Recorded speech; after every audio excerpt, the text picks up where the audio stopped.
Estamos, então, iniciando agora esse novo material e eu gostaria de partilhar também a minha tela, meu ecrã aqui com vocês.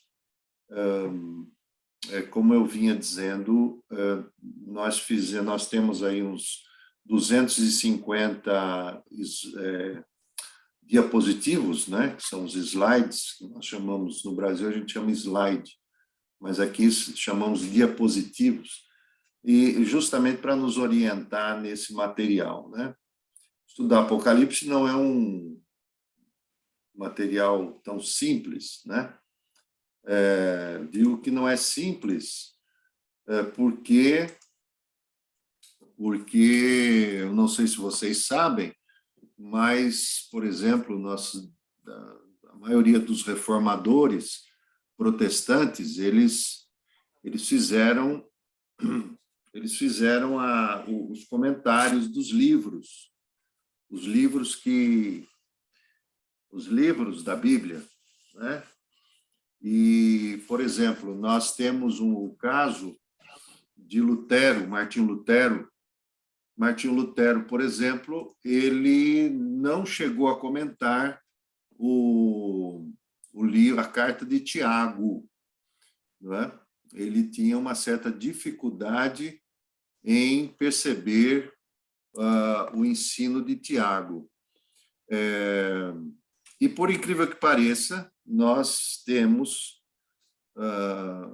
a informação, e é certo mesmo, de que Calvino, por exemplo, João Calvino, não chegou a comentar o livro do Apocalipse. Então, todos os livros da Bíblia, quase todos, ele chegou a comentar, a grande maioria, mas o livro de Apocalipse ele não comentou. Alguns atribuem isso a que Calvino tenha morrido muito cedo, e ele morreu muito cedo, era muito doente, Calvino era muito doente, e ele não chegou a comentar o livro de Apocalipse. Mas os outros livros, por exemplo, ele chegou a fazer, né? Então, Apocalipse não é um livro tão simples, porque é um livro com um gênero literário muito, muito diferente, por exemplo, daquilo que nós percebemos quando vamos ler os evangelhos. Quando você lê os evangelhos, você vai perceber que os evangelhos têm uma linha de uma história teológica. Então, o que nos chama a atenção é que o gênero literário do Apocalipse é um gênero profético, essencialmente profético. E como um gênero profético que ele acaba por buscar toda a raiz, todo o pano de fundo profético do Antigo Testamento, não é? Então, por exemplo, quando você vai estudar o livro de Daniel ou de Ezequiel, você vai perceber que tanto Daniel quanto Ezequiel ele tem vamos dizer assim, eu vou chamar de mix, não é? Uma mistura entre o livro, os símbolos e a história, não é? Quando você vai estudar Apocalipse, você vai perceber justamente com muito mais ênfase essa questão da simbologia. Então, nós vamos perceber, por exemplo, em Apocalipse, um livro muito simbólico. E isso, de acordo com os tempos e de acordo com as eras, de acordo com os períodos, nós vamos chegar a ver pessoas comentando, fazendo determinadas asseverações, afirmações, fazendo até profecias em cima da profecia do Apocalipse, e isso leva-nos a uma série de consequências, não é? Por exemplo, nós devemos nos lembrar que lá por volta de 1850 apareceu um homem nos Estados Unidos chamado Guilherme Miller, que foi o fundador dos Adventistas, do sétimo dia, e o Guilherme Miller, toda a sua base escatológica, né? A palavra escatologia vem a palavra estudo das coisas, das últimas coisas, né? Ou das coisas futuras, ou melhor, vamos entender bem a palavra escatologia, né? A palavra escatologia significa estudo das últimas coisas. Escatom significa último. Então, escatologia, né? A escatologia de Guilherme Miller, ele já definia quando Jesus Cristo iria voltar. E isso gerou uma manipulação massiva entre os evangélicos, entre os protestantes daquela época, especialmente da Igreja Batista, e eles marcaram, o George Miller marcou não somente uma, mas 2 ou 3 vezes, e ele acaba por chegar à conclusão que ele havia errado. É interessante que o Guilherme Miller, na história, né, não vou contar a história aqui dos adventistas, mas o Guilherme Miller, ele acaba por se arrepender e voltar para a Igreja Batista, mas uma outra senhora chamada Ellen White, que foi realmente a grande profetisa dos Adventistas do sétimo dia, ela é que toma essa dianteira e vai, então, reescrever as obras e vai escrever outras obras baseadas também na doutrina das últimas coisas, né? Então, nós vamos ter na história uma série de elementos, série de personagens, né? Desde o primeiro século até agora, né? Eu me lembro muito bem, por exemplo, de uma pastora no Brasil, muito conhecida lá no Brasil, entre os evangélicos, que justamente ela surge na minha época e foi muito envolvida com a Igreja Batista, e depois disso a Igreja Batista ali do Recife, por exemplo, ela foi aluna do SEC, onde eu dei aula lá no Recife, é a conhecida Valnice Milhomens. Valnice Milhomens, por exemplo, ela tem uma escatologia justamente definida e eu me lembro muito bem, na década de 90, quando ela fazia suas pregações lá no Recife, identificando o novo milênio como o milênio do descanso, isto é, a volta de Cristo, né? E que Cristo iria voltar agora no século XXI. Até agora ele não veio, né? Mas a verdade é que nós vamos encontrar uma série de pessoas e de ideias, né? E outros movimentos mais ainda fantasiosos, mais ainda fanáticos, né? Nos lembramos, por exemplo, daquele famoso pastor Jim Jones, que foi uma coisa terrível que aconteceu, se não me engano, na década de 70, numa das ilhas das Caraíbas, né? Eu não posso... Eu era muito novo nessa época, né? Não me lembro muito bem, isso é apenas um detalhe. Mas todos esses profetas, eles têm uma perspectiva muito definida escatologicamente, a volta de Cristo. Então, nós vamos encontrar aí muita gente hoje escrevendo sobre isso, principalmente depois da pandemia, né? Depois da pandemia, a pandemia justamente foi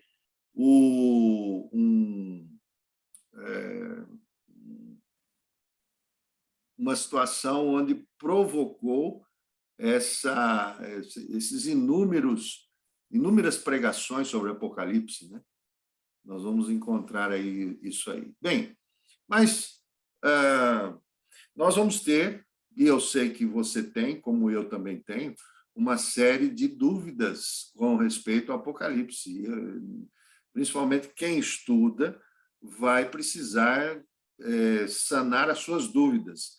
Mas, como nós dizemos, a palavra de Deus, ela é viva e eficaz, mais penetrante do que uma espada de 2 gumes e que separa juntas e medulas. E ela, justamente, palavra de Deus, do ponto de vista profético, ela precisamos compreender a profecia antes de nós começarmos a perceber o Apocalipse. Porque a profecia, quando ela é praticada e ela é usada no Antigo Testamento, a profecia ela nunca é clara, né? Ela nunca não é uma palavra clara. Por exemplo, vamos usar a profecia a respeito do nascimento de Jesus, né?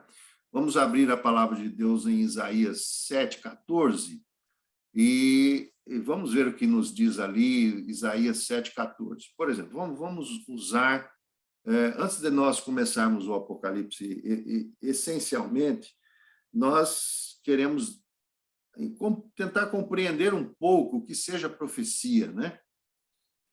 A profecia nunca é clara no seu sentido pleno. Se você ler, por exemplo, o Apocalipse, Isaías 7,14, você vai ver uma coisa. O contexto imediato, então você pega o capítulo 7 de Isaías, o capítulo 7 está falando sobre um rei, não é? O rei que está sendo narrado aí, ou que está sendo descrito, Isaías descreve, é um sinal que é dado a Acás. Acás é um rei de Judá. Só que Acás não era um homem fiel a Deus, não era um rei fiel a Deus. E por isso levou o povo de Judá. Isso nós já estamos no segundo período, né, que é justamente da divisão entre Reino do Norte e Reino do Sul, e Acás, então, ele acaba por receber um sinal ou uma profecia no meio de tanto emaranhado de situações, porque ele não queria efetivamente pedir um sinal, mas ele recebe um sinal no sentido de que uma criança haveria de nascer de uma virgem. É isso que diz aí? 7,14? Quem pode nos ajudar aí com a leitura? O Paulo pode nos ajudar com a leitura aí? Sim, pastor. Perfeitamente. Então, lê para nós, Paulo, por favor. Isaías 7,14. Portanto, isso. O mesmo Senhor vos dará um sinal. Eis que uma virgem conceberá e dará à luz um filho, e será o seu nome Emanuel. Muito bem. No meio de uma busca por um sinal de Deus, se ele haveria de ganhar uma batalha ou não, Isaías, no meio dessa profecia, fala justamente isso. Não é? Fala o quê? Fala que o Senhor vos dará um sinal. Uma virgem conceberá e dará à luz um filho. Uma coisa totalmente ilógica, ou vamos não ilógica, mas incoerente do ponto de vista do desenvolvimento daquilo que ele queria ouvir, e ilógico para ele, até porque uma virgem nunca será virgem se dá a luz a um filho. Ora, o que nós queremos dizer é que as profecias, elas nunca são claras, ordeiras. E outro ponto, a profecia, existem profecias que são muito bem definidas, mas por que ela nem sempre é clara? Porque ela possui vamos dizer assim, dois olhos, ou duas visões, ou dois prismas. Ela não somente ela traz uma mensagem para o seu momento, mas também abre um holofote para aquilo que está no futuro. Então, a profecia ela sempre possui essas duas realidades. Vamos chamar de dois painéis, né? Dois painéis. O painel do presente e o painel do futuro. Quando a profecia ela é dada, ela não somente está falando ali no momento, mas está falando lá na frente. E nós vamos encontrar isso algumas vezes também em Isaías, capítulo 9, no meio no capítulo 9 de Isaías, nós vamos encontrar o quê? Nós vamos encontrar a mensagem profética a respeito do Messias, da vinda do Messias. Então, no meio de uma série de ameaças, é interessante que o capítulo 8 de Isaías vai falar sobre a ruína de Israel e da Síria. Depois, então, no capítulo 9, começa a falar sobre a ameaça contra o reino de Israel. E, no meio de tudo isso, a profecia de Isaías abre-se para: um menino nos nasceu, um filho se nos deu, o seu governo está sobre os seus ombros, o governo está sobre os seus ombros, ele será maravilhoso conselheiro, Deus forte, Pai da eternidade, príncipe da paz. Ora, a mesma coisa, há dois painéis, dois holofotes, um objetivar, a olhar para o momento presente, e outro olhando para uma perspectiva futura, que pode ser uma perspectiva futura próxima, como também pode ser uma perspectiva futura distante, né? Por exemplo, nós vamos encontrar no Novo Testamento uma série de vezes quando o Senhor Jesus vai falar sobre as últimas coisas. Os apóstolos chegavam a dizer que eles estavam nos últimos dias. Só que esses últimos dias, para os apóstolos, não para nós, por exemplo, quando nós vamos analisar estas narrativas, né? Os últimos dias para nós, em relação aos apóstolos, não eram últimos dias para eles, né? E nós estamos vivendo, segundo para nós estamos vivendo os últimos dias. Então, essa questão cronológica tem muito a ser observada e com muito cuidado. Quando nós vamos estudar Apocalipse, nós vamos perceber justamente isso. Nós devemos perceber Apocalipse com muito cuidado do ponto de vista cronológico, até porque nós vamos encontrar várias interpretações, várias escolas teológicas, escatológicas, justamente dando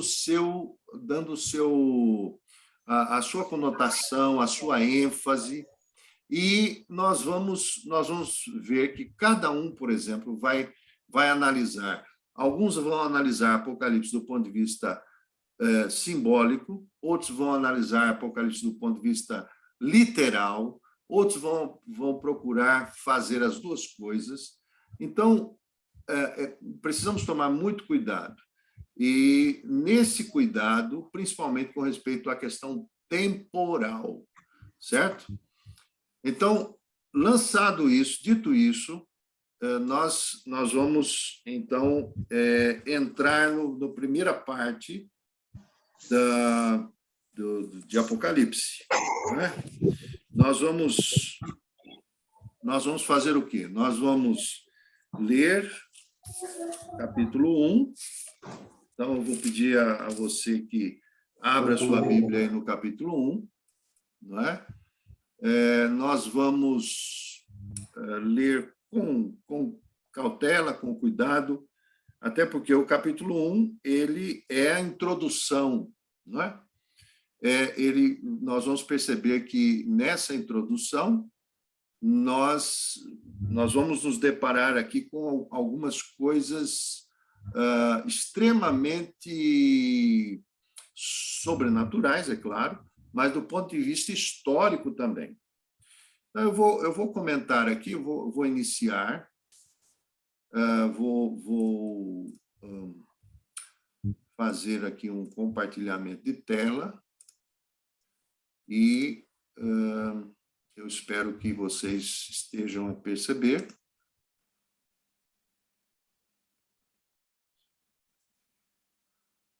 Vamos ver lá.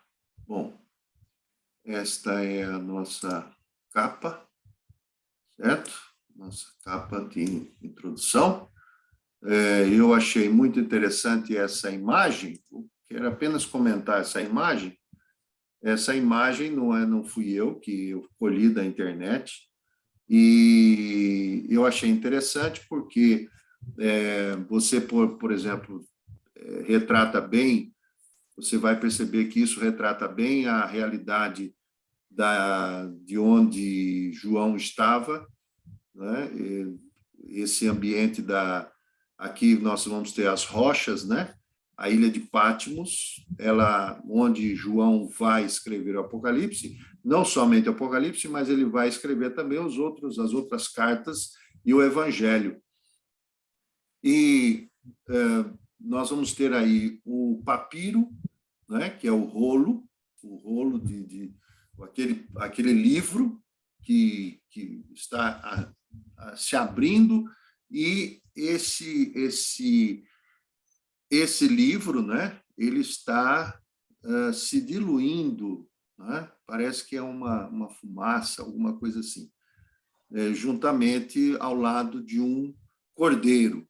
Então, o que me chama bem a atenção é essa questão do cordeiro, né? O Cordeiro de Deus que tira o pecado do mundo, e é justamente o Apocalipse vai enfatizar muito o trono e o cordeiro, o trono e o cordeiro. Essas são duas palavras que vão acontecer muito. Você pode ler o Apocalipse e você vai perceber que a ênfase é a palavra cordeiro e a palavra trono. Trono e cordeiro. Sempre essas duas palavras vão aparecer para nós. Ok? Então, nós comentamos, né? Comentamos que é um livro, é uma carta difícil, uma carta não, mas um livro profético difícil de entender, justamente por causa da sua tendência literária, seu gênero literário. Ele é difícil de se entender. Alguns o chamam de um livro obscuro. É interessante, eu quero apenas comentar, o livro de Apocalipse não foi fácil dele entrar no cânon bíblico, né? Se você ler a história, você vai perceber uma coisa, que durante alguns anos, tanto o livro de Apocalipse quanto um outro livro chamado O Pastor de Hermas, esses dois livros eram considerados pela Igreja durante os 200 anos, os 2 primeiros séculos.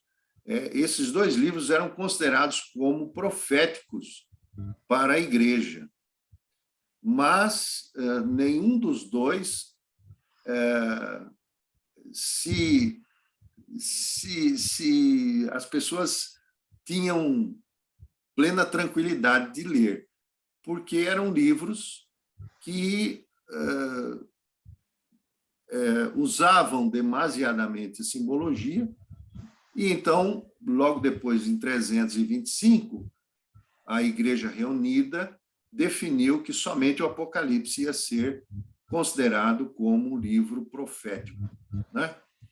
Então, o pastor de Hermas deixou de ser reconhecido como canônico.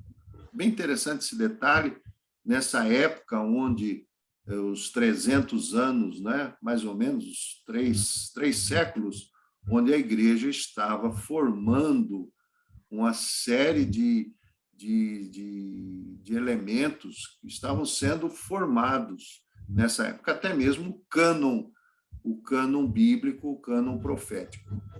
Então, sim, o Apocalipse tem um estilo diferente. E nós chegamos por ser um estilo diferente, nós chegamos a concluir e perceber, como vocês percebem também, que cada um vai interpretar segundo bem lhe apetece, né? Então, e esse é o grande problema, porque quando nós interpretamos a Bíblia do ponto de vista da liberdade, né, os reformadores protestantes, eles trabalhavam com duas ênfases, né? Eles diziam que todos nós temos a plena liberdade de examinar o livro, mas mas nós não temos a plena liberdade de interpretar. Então, muito cuidado, por exemplo, quando você vai interpretar a Bíblia, ou quando você interpreta para si, ou para o seu grupo, ou para a sua realidade, seu contexto. Precisa tomar muito cuidado para não interpretar e gerar aí, então, uma doutrina. Então, é isso que nós temos que ter a convicção. Primeiro, porque a primeira regra da interpretação é de que a Bíblia se interpreta por ela mesma. A Bíblia se interpreta por ela mesma. Quer dizer, a palavra de Deus, a profecia vai se interpretar por ela mesma. Então, essa é a primeira regra básica da interpretação.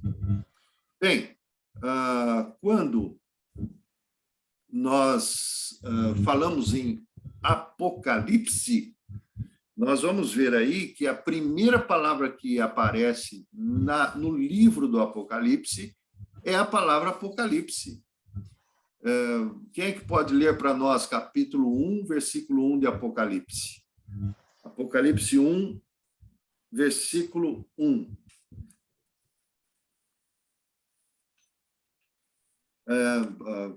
Algum de vocês? Paulo? Posso? Sim. Por favor. O título e assunto desse livro, capítulo 1. Revelação de Jesus Cristo, a qual Deus lhe deu para mostrar aos seus servos as coisas que brevemente devem acontecer. E pelo seu anjo as enviou e as notificou a João, seu servo. A palavra Apocalipse é a que está, é a primeira palavra. A primeira palavra, ela é traduzida para nós, revelação, não é? Mas no original grego é Apocalipse. Apocalipse, na verdade, literalmente significa revelação. Então, Apocalipse é uma palavra grega, né? Mas ela não só significa revelação, ela significa desvendamento. Então, é também muito importante essa palavra, desvendar. Não é apenas revelar ou manifestar, mas desvendar. O propósito do Apocalipse é um desvendamento de Jesus Cristo. Desvendamento de Jesus Cristo, que Deus lhe deu, é interessante essa primeiro versículo, que Deus lhe deu para mostrar aos seus servos as coisas que brevemente devem acontecer. Então, a palavra Apocalipse significa, antes de qualquer coisa, desvendamento. O que é um desvendamento ou descortinamento? Vocês todos devem ter algum cortinado ou alguma cortina na sua casa. É importante que nós entendamos. Desvendar ou descortinar não é algo que está a ser criado ou que vai ser criado, é alguma coisa que já existe, mas não foi desvendado, não foi descortinado. O que a gente quer dizer com isso? A gente quer perceber aqui que João vai ver. Vejam que a palavra é visão e não aparição, não é? O Apocalipse é um desvendamento, quer dizer, João vai acabar por ver a realidade como ela é. Deus, na sua soberania, já criou tudo. Deus, na sua soberania, já estabeleceu tudo. Estabeleceu e elas estão a acontecer. Mas nós não conseguimos perceber, ou aquilo não está desvendado para nós. Então, o objetivo do Apocalipse é justamente esse desvendamento, né? Esse desvendamento, o que significa isso? Essa revelação tem a ver, primeiramente, com o triunfo futuro e com o final de Cristo, o triunfo futuro e final de Cristo. Ora, entendamos uma coisa, o Apocalipse não traz apenas uma situação que mostra que o mundo, esse sistema, está se acabando, mas ele está a mostrar e vai mostrar também como será o novo começo. Então, quando nós estudamos o Apocalipse, nós vamos perceber uma coisa. O Apocalipse, ele tem um objetivo de dizer para nós que o fim não é o fim, mas é o começo. Percebem? Por exemplo, quando você chega no final do livro do Apocalipse, o final do livro do Apocalipse vai mostrar o quê? Capítulo 21. Você já leu o Apocalipse, você já sabe mais ou menos o que vai mostrar. A nova terra e o novo céu. Então, esse triunfo futuro e o final de nosso Senhor Jesus Cristo tem a ver com o começo de todas as coisas. Então, nós não estamos aqui apenas a pensar que o mundo vai se acabar, ou está se acabando, mas que haverá um novo começo. E a ênfase deveria ser muito mais no novo começo do que no fim deste sistema, no fim de tudo. Quer dizer, nós somos muito levados a pensar naquilo que é o fim, não é? Qual será o meu fim? Na verdade, o meu fim é apenas o grande começo da minha vida. A grande diferença é essa. É uma diferença de visão, é uma diferença de percepção. Quando nós começamos a ver que, embora nós estejamos, é aquilo que o apóstolo Paulo nos diz, por exemplo, na segunda carta aos Coríntios, no capítulo 4, e o apóstolo Paulo diz muito bem, eu quero até ler com vocês, no capítulo 4, capítulo 4, versículo número 16, ele diz assim, veja que coisa impressionante aqui. Ele diz assim, capítulo 4, versículo 16, eu leio aqui com vocês. Por isso não desfalecemos, acharam aí? Por isso não desfalecemos, mas, ainda que o nosso homem exterior se corrompa, o interior, contudo, se renova de dia em dia. Porque a nossa leve e momentânea tribulação produz para nós um peso eterno de glória muito excelente, não atentando nós nas coisas que se veem, mas nas coisas que se não veem, porque as que se veem são temporais e as que se não veem são eternas. Isso é muito forte para o cristão. Para o cristão, isso é muito forte, porque nós estamos a ver uma coisa, nós estamos desfalecendo. Nosso fim, segundo a sociedade, o sistema mundano, nosso fim está chegando. Mas na visão divina, é apenas o começo. É apenas o começo. Então, o Apocalipse ele tem esse objetivo, mostrar o fim, mas também o começo. Enfatizar o começo. Né? Outro ponto importante do Apocalipse, ele vai falar sobre a segunda volta de Cristo e a plena concretização do reino de Deus. Quer dizer, para que o reino de Deus se concretize, essa palavra concretização é muito importante. Porque o reino de Deus já chegou. Vocês percebem, vocês entendem isso quando vocês leem os evangelhos. Você vai ver, por exemplo, a mensagem do Senhor Jesus Cristo, a mensagem dos apóstolos, que o reino de Deus chegou. O reino de Deus está próximo. O reino de Deus está perto. Mas o reino de Deus não está concretizado na sua forma plena. Nós, por exemplo, estamos salvos, mas ainda não plenamente. Olha aí, essa palavra é importante para nós. Nós estamos salvos, porque recebemos o reino de Deus, mas não estamos salvos ainda plenamente, porque o reino de Deus não está instaurado plenamente neste mundo. E o que falta para esse reino ser instaurado plenamente, concretizado plenamente? Ele tem que ser físico. O reino de Deus, ele é físico e ele é eterno. O reino de Deus, ele vai se complementar com a volta de Cristo. E a volta de Cristo, ela é física. A volta de Cristo não é espiritual. A volta de Cristo é física.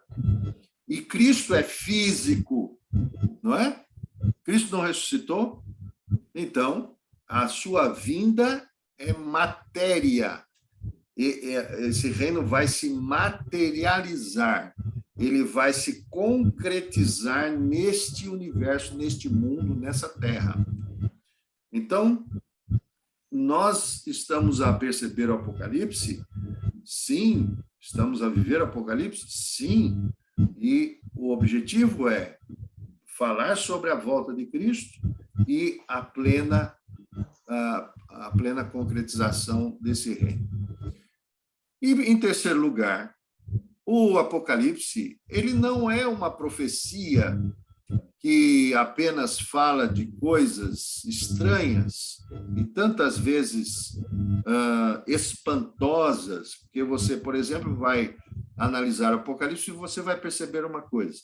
Você vai perceber um espírito que possui 7 olhos, ou seres viventes que não são não são homens, não são animais, são entes, são seres estranhos, cheios de olhos por dentro e por fora.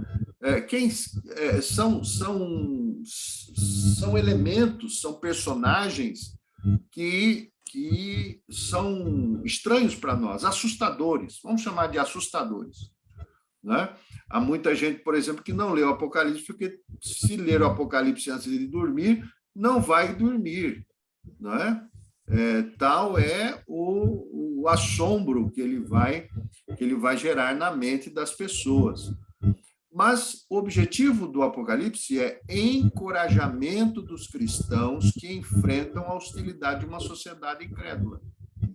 O Apocalipse, ele vai... Qual é o objetivo? Mostrar que Jesus vai resolver tudo isso. E que Jesus, ele vai colocar um fim nesse sistema. E que há consolo, há encorajamento, há esperança. A esperança é viva, porque nós não estamos aqui e, nesse estar aqui, o fim não é o fim, é apenas o começo. Então, esses objetivos dessa revelação, pelo menos existem outros, muito maiores, muito mais, né? Não maiores, mas outros mais. E eu queria deixar esses 3 pontos para vocês, certo? Porque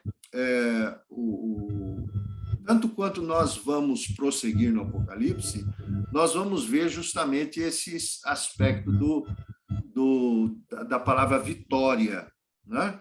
Principalmente essa palavra vitória, ela é muito mal usada hoje, né? Porque a palavra vitória, ela é usada, por exemplo, na teologia da prosperidade, né? Quando você vai ter vitória na saúde, vitória no no emprego, vitória em algum negócio que você está montando, quando, na verdade, essa palavra vitória não tem nada a ver com isso, não é? Então, hoje ela foi muito mal usada, a semântica da palavra vitória é muito mal trabalhada e muito mal usada. Mas a palavra vitória ela vai ser usada muito no Apocalipse, justamente para falar sobre a vitória do Cordeiro sobre o sistema do anticristo. Então, essa palavra vitória, ela traz um encorajamento para nós, não é? E é justamente isso que o apóstolo Paulo diz, mesmo que o nosso interior se corrompa, quer dizer, se desfaleça, o nosso interior vai sendo reconstruído de tempo a tempo, né? Então, eu queria deixar, eu não sei se já fechou aqui, agora eu me perdi um pouco no tempo, não sei se fechou esse tempo, mas nós ainda temos, nós deveríamos, podemos deixar ir para a semana que vem, alguma coisa que tem a ver justamente com a segunda parte, que é a autoria do Apocalipse. Depois, nós temos que pensar um pouco por que nós temos que estudar tudo isso antes de começar. Até porque precisamos compreender o contexto do Apocalipse, né? O contexto do Apocalipse. Então, nós precisamos compreender o contexto, a data, quem foi o autor, quem escreveu essencialmente esse livro profético, né? Então, esses aspectos são importantes para nós.